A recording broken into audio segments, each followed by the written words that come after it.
الحمد لله نحمده ونستعينه ونستغفره ونؤمن به ونتوكل عليه ونعوذ بالله من شرور أنفسنا ومن سيئات أعمالنا من يهده الله فلا مضل له ومن يضلله فلا هادي له ونشهد أن لا إله إلا الله وحده لا شريك له ونشهد أن سيدنا ومولانا محمدا عبده ورسوله اما بعد فاعوذ باللہ من الشیطان الرجیم بسم اللہ الرحمن الرحیم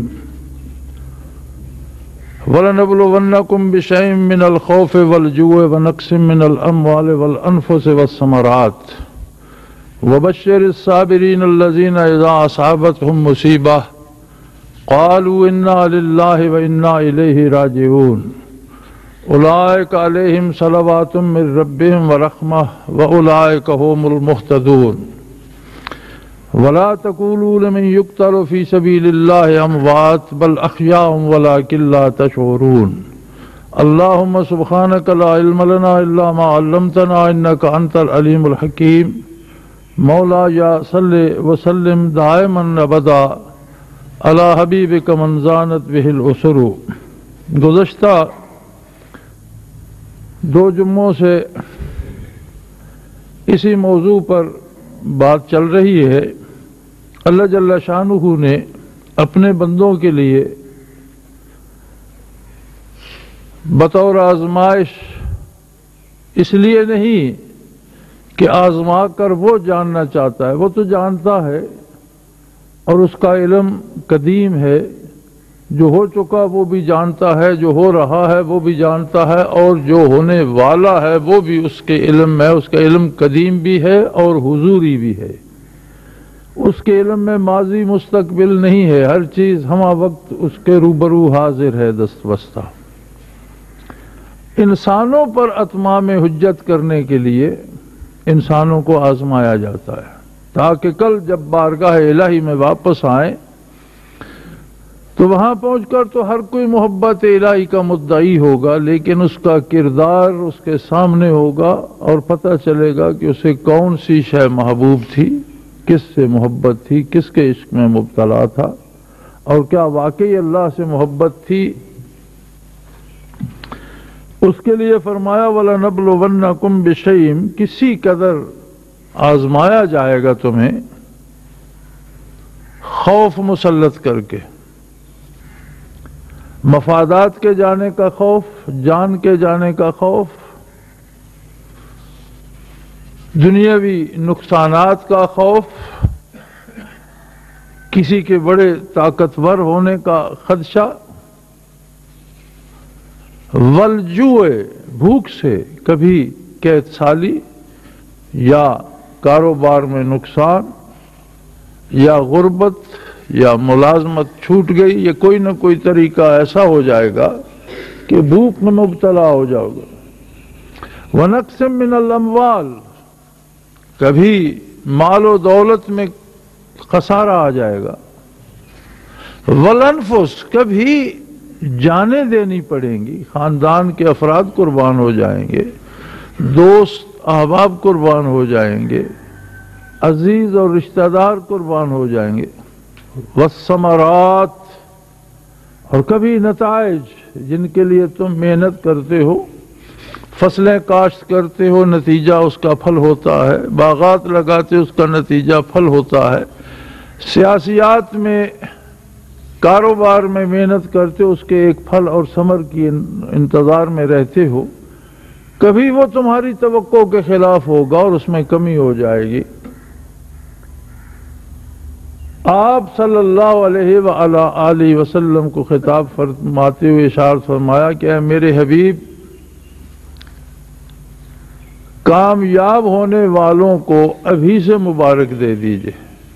کامیاب ہونے والے کون ہیں؟ فرمایا وَبَشِّرِ الصَّابِرِينَ، صبر کرنے والوں کو مبارک دیجئے۔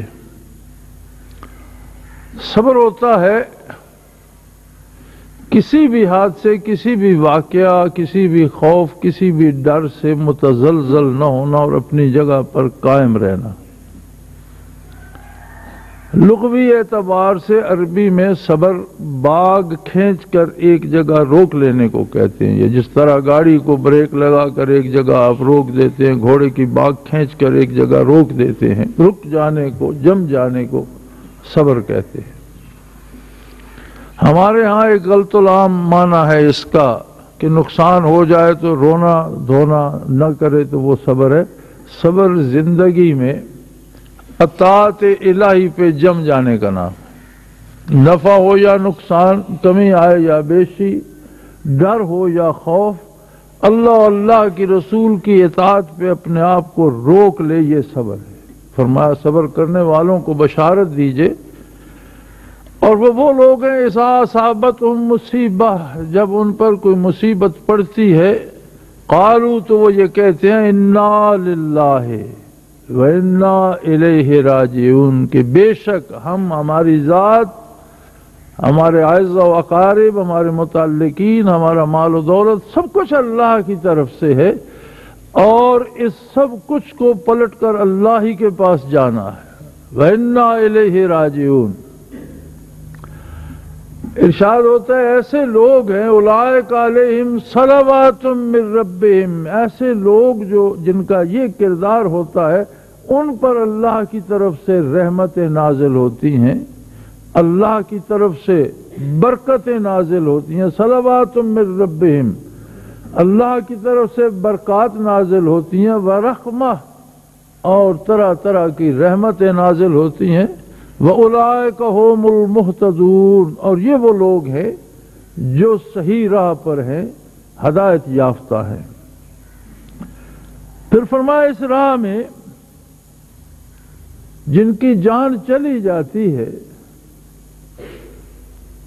وہ تو ایسے عظیم لوگ ہوتے ہیں کہ انہوں نے موت کو شکست دے دی، اللہ کی توحید پر، نبی کی رسالت پر، دین حق کی حقانیت پر اگر کوئی قربان ہو گیا تو فرمایا وَلَا تَقُولُوا لِمَن يُقْتَلُ فِي سَبِيلِ اللَّهِ أَمْوَاتٌ، جو لوگ اللہ کی راہ میں قتل ہوتے ہیں انہیں مردہ نہ کہو۔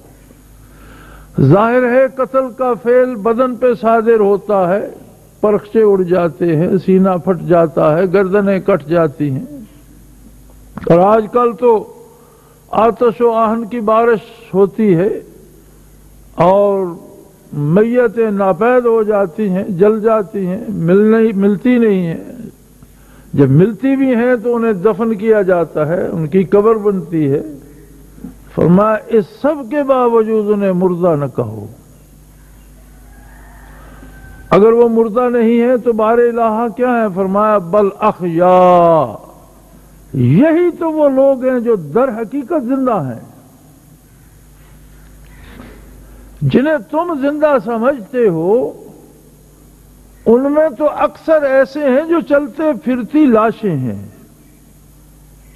اکثر لوگ ایسے ہیں جن کے اندر کا انسان مر چکا ہے اور ان کا وجود اس میت کو لے کر پھر رہا ہے، جنہوں نے اللہ پر ایمان نہیں لایا، جنہوں نے خاتم النبیین صلی اللہ علیہ وسلم پر ایمان نہیں لایا، جنہوں نے اللہ کی آخری کتاب کو نہیں مانا، جنہوں نے عدل و انصاف کا راستہ از خود متعین کرنے کی کوشش کی۔ دیکھیں کیسی عجیب بات ہے کہ کائنات کا خالق اللہ رب العزت ہے، جس طرح اس نے مخلوق بنائی اسی طرح اسے حق حاصل ہے کہ وہ مخلوق کے حقوق کی حدود متعین کرے،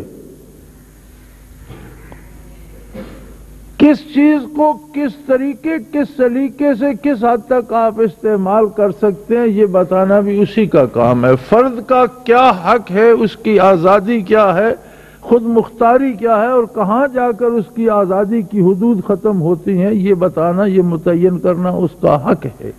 جو کسی کی حدود کو پھلانگتا ہے، دوسرے کے حقوق میں مداخلت کرتا ہے، اس کا مواخذہ کس طریقے سے ہو، کس جرم کی کیا سزا ہو، یہ حق اس کو ہے جو مخلوق کا خالق ہے، اور یہی اسلام ہے۔ لیکن آج جو لوگ کائنات کو اپنی ملکیت سمجھتے ہیں اور بندوں کو اپنا غلام جانتے ہیں اور اپنی رائے اپنی پسند سے حدود اور حقوق متعین کرتے ہیں، اور دیکھا ہے کہ کبھی تو ایک جنگلی جانور کے مرنے پہ افسردہ ہیں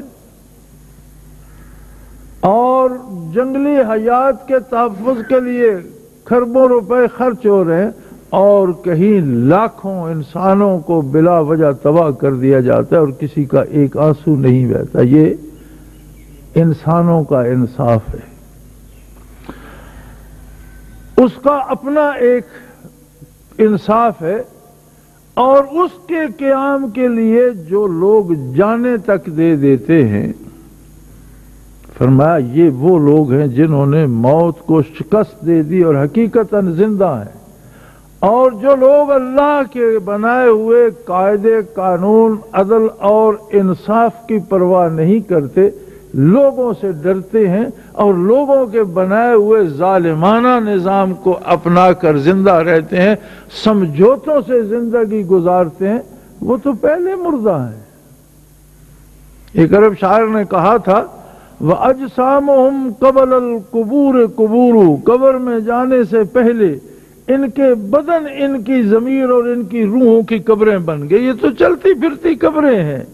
زندہ وہ لوگ ہیں جو قبر کی گود میں بھی سو گئے مگر احکام الہی کے نفاذ کے لیے جانوں کا نذرانہ دینے سے گریز نہیں کیا۔ فرمایا بل احیاء، زندہ تو وہ ہیں، ولکن لا تشعرون، انسانی عقل اپنی ساری بلندیوں کے باوجود اس بات کو سمجھنے کی اہلیت نہیں رکھتا کہ قبر میں سونے والا زندہ ہے اور زمین پر چلنے والا غیر زندہ ہے یا مردہ ہے۔ حضرات گرامی، اسی ضمن میں ہم گزشتہ دو جمعوں سے واقع کربلا پر بات کر رہے تھے۔ کربلا معلیٰ میں جو کچھ ہوا اس کی حیثیت ایک اور مختلف انداز سے زیادہ اہم ہو جاتی ہے کہ یہ مقاتلہ اور یہ مقابلہ ان دو قوتوں میں ہے جو ایک اللہ کو مانتی ہے اور دوسری جو عظمت باری پر ایمان نہیں رکھتی، یعنی مومن اور کافر کا مقابلہ اور مقاتلہ ہے۔ واقع کرب و بلا میں ہمیں عجیب صورتحال نظر آتی ہے کہ قاتل بھی اسلام کا دعویٰ کرتا ہے، جس کے ہاتھ میں تیغ ہے وہ بھی خود کو مسلمان کہلواتا ہے، اور جس کی گردن کٹ رہی ہے وہ بھی خود کو مسلمان کہلواتا ہے۔ جان دینے والا صرف عام مسلمان نہیں ہے، جان دینے والے جگر گوشے ہیں محمد الرسول اللہ صلی اللہ علیہ وسلم کے۔ جان دینے والے اسی نبی کی اولاد ہیں جس کے روضہ اطہر کی زیارت کر کے آج 1400 سال بعد بھی کوئی آئے تو لوگ اس بندے کی زیارت کو جاتے ہیں۔ کسی شاعر نے کہا تھا سیاہی آنکھ کی لے کر میں تجھ کو نامہ لکھتا ہوں،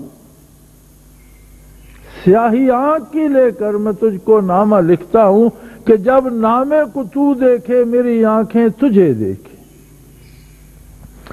ایک قلبی تعلق ہوتا ہے، ایک رشتہ ہوتا ہے، کوئی جو روضہ اطہر کی جالیوں کو دیکھ کر آتا ہے، کوئی جو اس مدینہ منورہ کو دیکھ کر آتا ہے جس کی گرد میں وہ مدینہ منورہ چھپ چکا ہے جو محمد الرسول اللہ صلی اللہ علیہ وسلم کے قدم چوما کرتا تھا۔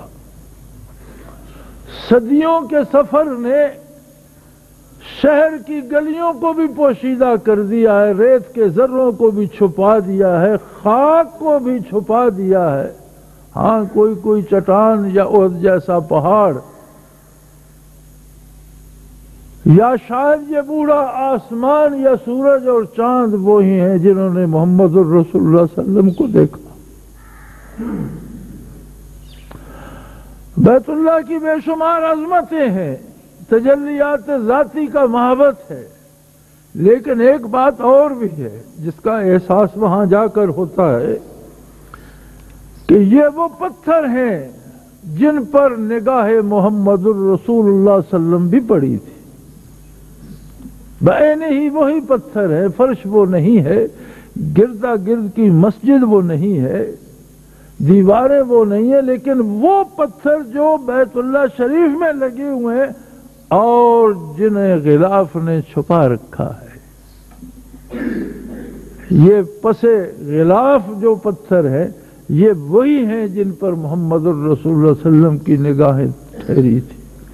حجر اسود وہی ہے جس کو آقا نامدار صلی اللہ علیہ وسلم نے بھی بوسہ دیا۔ مقام ابراہیم کا پتھر وہی ہے جسے محمد الرسول اللہ نے بھی دیکھا تھا۔ اس دید سے بھی ایک نسبت ہو جاتی۔ آج کوئی ان پتھروں کو دیکھ کر آئے، ان پہاڑوں کو دیکھ کر آئے، اس روضہ اطہر کی جالیوں کو دیکھ کر آئے جس میں حضور آرام فرما ہے، تو ہم زیارت کو جاتے ہیں کہ ہم اس بندے کو تو دیکھ لیں۔ اور کہاں وہ لوگ جو دوش مبارک پہ کھیلے، جو گود اطہر میں کھیلے؟ کہاں وہ خاندان جس کی رگوں میں وہی پاک خون دوڑ رہا تھا جو محمد الرسول اللہ صلی اللہ علیہ وسلم کے وجود اطہر کا تھا؟ ان کو اس بے دردی سے ذبح کرنے والا بھی مسلمان ہی ہے۔ مسلمانی دعوے کا نام نہیں ہے، مسلمانی کردار کا نام ہے۔ مسلمانی زبانی نہیں ہے، مسلمانی عمل کا نام ہے۔ مسلمانی تو یہ ہے کہ کفر کے مقابلے میں تو لوگ لڑتے رہے، لیکن کربلا کا مسافر کفر کے مقابلے میں نہیں کھڑا، ایک ایسے حکمران کے مقابلے میں کھڑا ہے جس کے زمانے میں عدالتوں میں شرعی قانون نافذ تھا، جس کے زمانے میں مالیہ یا ٹیکس جو تھا وہ شرعی تھا، جس کے زمانے میں معاشی نظام شرعی تھا، فوجی نظام شرعی تھا، سیاسی نظام شرعی تھا۔ پھر لڑنے کی بات کیا تھی؟ لڑنے کی بات یہ تھی کہ وہ بندہ اس نظام میں اپنی رائے بھی داخل کرنا چاہتا تھا۔ وہ یہ رائے چاہتا تھا کہ بادشاہ جو چاہے وہ قانون بن جاتے، میری بات کی بھی اہمیت ہونی چاہیے۔ اور نواسۂ رسول رضی اللہ تعالی عنہ کا جواب یہ تھا کہ تم ایک انسان ہو جسے اللہ نے مسلمانوں کی حکومت بطور امانت سپرد کی ہے، تمہاری اپنی کوئی حیثیت نہیں ہے، تمہاری رائے نہیں مانی جائے گی۔ 1400 سال ہو گئے ہمیں، کوئی سلام پڑھتا ہے، مسالمے ہوتے ہیں، مشاعرے ہوتے ہیں، کوئی بڑی اچھی طرح سے گا کر پڑھتا ہے، کوئی دکھ اور رنج میں اب ان کے لیے سینہ کوٹتا ہے، پیٹتا ہے، روتا ہے، چلاتا ہے، بال نوچتا ہے، کوئی دیگیں پکاتا ہے کہ یہ شہدائے کربلا کی یاد میں ہے، لیکن کوئی ایسا بھی ہے جس نے شہدائے کربلا کا کردار اپنانے کی کوشش کی ہو؟ اور یار آج تو یزیدوں سے دنیا بھر گئی، بلکہ یزید کہاں، یزید تو بہت پیچھے رہ گیا۔ یزید کتنا بھی برا تھا، مسلمان تو تھا، دعوی اسلام تو رکھتا تھا، نماز تو پڑھتا تھا، بے شمار مسلمانوں نے اس کی حکومت قبول بھی کی تھی، بیعت بھی کر لی تھی، جن میں بعض صحابہ بھی تھے۔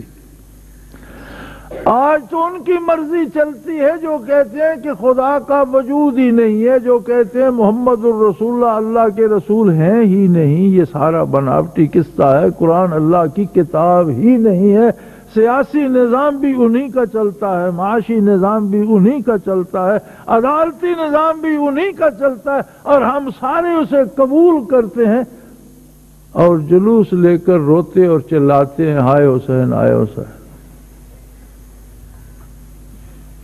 کم از کم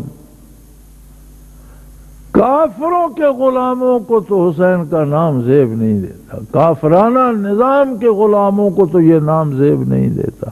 ہم نے حسینیت یہ بنا لی ہے کہ کسی مسجد میں بم پھینک دو، بڑا کارنامہ ہو گیا، نمازی قتل کر دیے۔ کسی دوسرے مذہب کی عبادت گاہ میں جیسے گرجے میں بم پھینک دیا گیا، بڑا کارنامہ ہو گیا، جی اسلام کو بڑے 4 چاند لگ گئے۔ کسی دوسرے فرقے شیعوں کی امام بارگاہ میں بم پھینک دو، گولی چلا دو، جی بڑی اسلام کی خدمت ہو گئی. کیا حضرت حسین اسی طرح قتل و غارت کرتے پھرتے تھے؟ کیا حضرت حسین رضی اللہ تعالی عنہ نے یہی راستہ اپنایا تھا قتل و غارت گری کا، یا ایک بہت طاقتور حکمران کے مقابلے میں اس لیے کھڑے ہو گئے تھے کہ تمہاری رائے جو ہے اس کو ملکی قانون میں کوئی دخل نہیں ہوگا؟ آج دنیا بدترین لوگوں سے بھر گئی ہے. آج کا انصاف کافر کی ثوابدید پر ہے. آج کا انصاف اسلام کو نابود کرنے پر ہے. آج کا انصاف یہ ہے کہ بڑا ماٹو دیا گیا دنیا کو، سیو دا وائلڈ لائف، کہ جنگلی حیات کو بچایا جائے، لیکن اس کے آگے یہ بھی لکھ دیتے ڈسٹرائے دا ہیومن بینگ، کہ بنی نوع انسان کو تباہ کرتے چلے جاؤ. آج کا انصاف، آج کی دنیا کا انصاف یہ ہے کہ جو اللہ کا نام لیتا ہے وہ ڈاکو ہے، جو رب کو سجدہ کرتا ہے وہ دہشت گرد ہے، جو رمضان کا روزہ رکھتا ہے وہ بدماش ہے، جو بیت اللہ کا طواف کرتا ہے وہ بے دین ہے. ان سب کو ختم کر دیا جائے. ایک بات تو سمجھ میں آتی ہے کہ دنیا کا کفر اس بات پہ متحد ہے، ٹھیک ہے، لیکن یہ کلمہ گو اس صف میں جو کھڑے ہیں انہیں کس کھاتے میں، کس خانے میں شمار کیا جائے؟ جو دعوی اسلام رکھنے والے حکومتیں، حکمران اور ان ملکوں کے شہری، میں اور آپ، جب ہم سارے اس صف میں کھڑے ہیں اور ہم بھی یہی رائے دے رہے ہیں کہ یہ جو اللہ کو سجدے کرتے ہیں یہ دہشت گرد ہیں، انہیں مارو، ہم بھی آپ کے ساتھ، تو کیا ہم میں اور قاتلان خانوادہ نبوت میں کوئی فرق رہ جاتا ہے؟ اور اگر نہیں ہے تو پھر اس کا کفارہ رونے پیٹنے سے، جھنڈے لے کر گلیوں میں پھرنے سے، دیگیں پکانے سے، شعر لکھنے سے، مشاعرے اور مصالمے کرانے سے ہرگز نہیں ہوگا. اس کا کفارہ یہی ہے کہ آج بھی اس کردار کو زندہ کیا جائے، اور آج بھی جابر کی آنکھوں میں آنکھیں ڈال کر یہ کہا جائے کہ ہم مسلمان ہیں، ہمارا اپنا ایمان ہے، ہمارے پاس اللہ کا قانون، آئین اور دستور موجود ہے جو فرد سے لے کر اقوام عالم تک زیر بحث لاتا ہے. ہمارے معاشی نظام کو، ہماری عدالتوں کو، ہمارے سیاسی نظام کو اللہ کی اس کتاب، اللہ کے نبی کی سنت کے تابع کیا جائے. جان دینی ہے تو اس پر دو، یہ حسینیت ہے. جان دینی ہے تو آیا اسلام پر دو، جس پر اللہ کہتا ہے کہ میری راہ میں اگر کوئی مر جائے تو اسے مردہ نہ کہو، بلکہ حقیقتاً وہی زندہ ہے. باقی لوگ زندگی سے آشنا نہیں ہیں. حقیقی اعتبار سے زندہ وہی ہے، اور زندگی کی لذتوں کو پانے والا وہی شخص ہے جس نے میرے راستے میں اپنی جان قربان کر دی. تو میرے بھائی، ہمارے سامنے راستہ کھلا ہے، واضح ہے. اللہ کریم نے خود بتا دیا ہے کہ ادھر خوف بھی ہوگا، ڈر بھی ہوگا، مالی نقصان بھی ہوگا، اندیشہ فردا بھی ہوگا، جان جا بھی سکتی ہے. لیکن فرمایا اولئک علیہم صلوات من ربہ، اللہ کی برکات ان ذرات کو بھی منور کرتی رہیں گی جن پر شہداء کا خون گرتا ہے. ورحمہ، اور اللہ کی رحمتیں انہیں ڈھونڈ ڈھونڈ کر ان پر سایہ کریں گی. وہ قبر میں بھی سرخ روح ہوں گے، حشر میں بھی سرخ روح ہوں گے، اور دائمی زندگی میں بھی ہمیشہ سر بلند ہوں گے. لہذا محرم کی یہ قربانی بڑا واضح، بڑا خوبصورت اور بڑا سیدھا سا سبق دیتی ہے کہ اپنے لیے کوفیوں کی زندگی پسند کر لو یا اپنے لیے کربلا والوں کا راستہ چن لو، درمیان میں کوئی تیسرا راستہ نہیں ہے. یہ جو زندگی ہم سمجھوتوں سے گزار رہے ہیں کہ خیر ہے میں اپنی نماز تو پڑھ لیتا ہوں، کوئی خدا کو مانے نہ مانے مجھے کیا، تو تیری نماز کی خدا کو کیا پرواہ ہے؟ میری یا آپ کی نماز کی اللہ کو کیا ضرورت ہے؟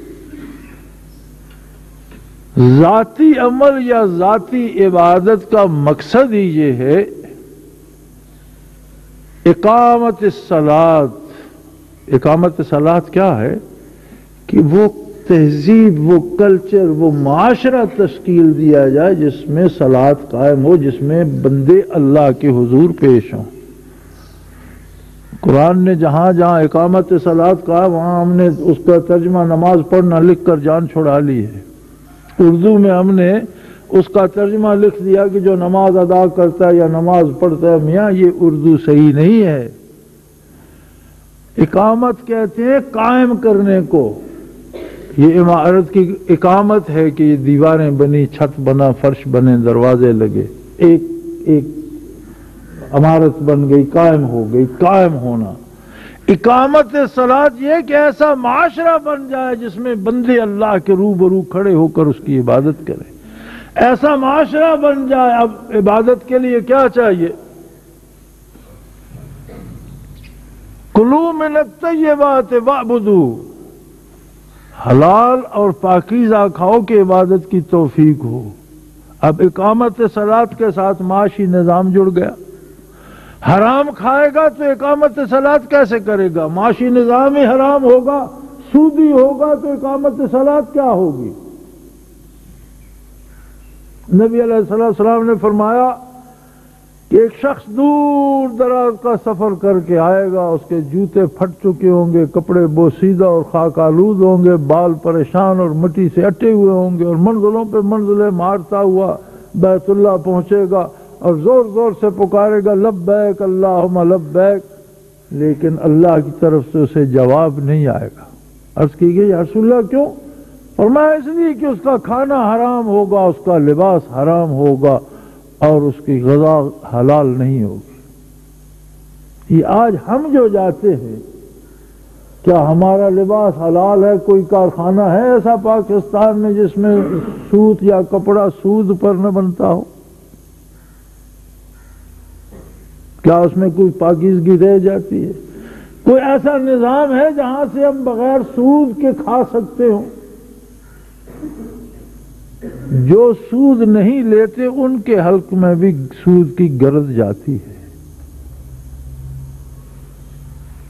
تو حسینیت اور درس کربلا یہ ہے کہ کسی فرد سے نہیں، اقتدار چھیننے کے لیے نہیں، تخت و تاج کے لیے نہیں،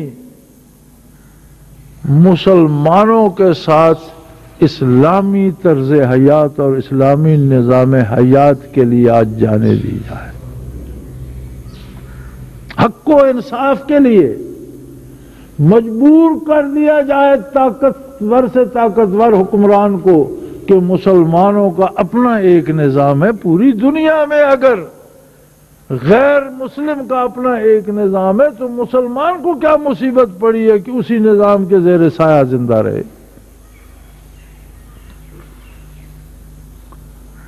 حسینیت آج نعتیں پڑھنے، دیگیں پکانے اور رونے پیٹنے سے نہیں، بلکہ آج پھر ضرورت ہے. قافلہ انسانیت کو آج پھر ایک حسین چاہیے. لیکن کاش اس قوم کو کوئی حسین بھی نصیب ہوتا. کاش ہم میں وہ جرت رندانہ کی کوئی رمق آ جاتی کہ ہم لاکھوں مل کر ایک حسین کا کردار تو ادا کر سکتے، ہم تو 14 کروڑ مل کر بھی وہ کردار ادا نہیں کر پا رہے۔